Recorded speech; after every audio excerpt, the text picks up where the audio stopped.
Zhuang Zi, one of the two foundational texts of Taoism, translated by James Legge, read by Angus Cargill. Enjoyment in Untroubled Ease, Chapter 5. Jian Wu asked Lian Shu, saying, "I heard Jie Yu talking words which were great, but had nothing corresponding to them in reality.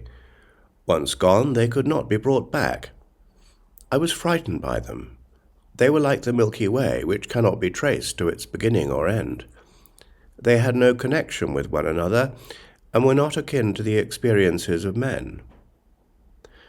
"What were his words?" asked Lian Shu, and the other replied, "He said that far away on the hill of Guye, there dwell a spirit-like man whose flesh and skin were smooth as ice and white as snow, that his manner was elegant and delicate as that of a virgin, that he did not eat any of the 5 grains, but inhaled the wind and drank the dew, that he mounted on the clouds, drove along the flying dragons, rambling and enjoying himself beyond the 4 seas, that by the concentration of his spirit-like powers he could save men from disease and pestilence, and secure every year a plentiful harvest."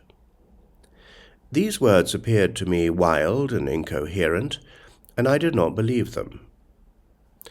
"So it is," said Lian Shu, "the blind have no perception of the beauty of elegant figures, nor the deaf of the sound of bells and drums. But is it only the bodily senses of which deafness and blindness can be predicated?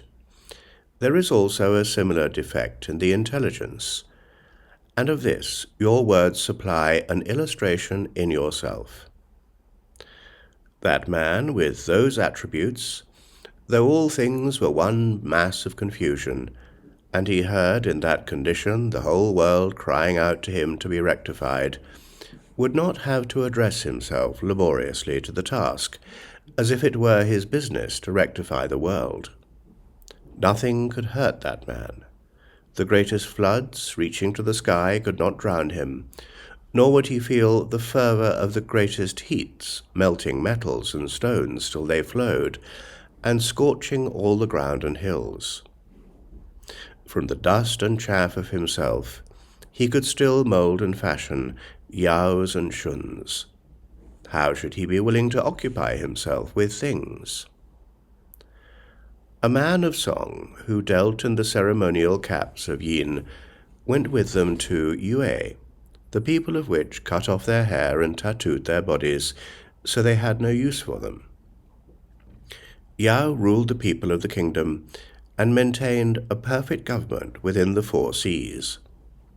Having gone to see the 4 perfect ones on the distant hill of Guye, when he returned to his capital, on the south of the Fun water, his throne appeared no more to his deep-sunk, oblivious eyes.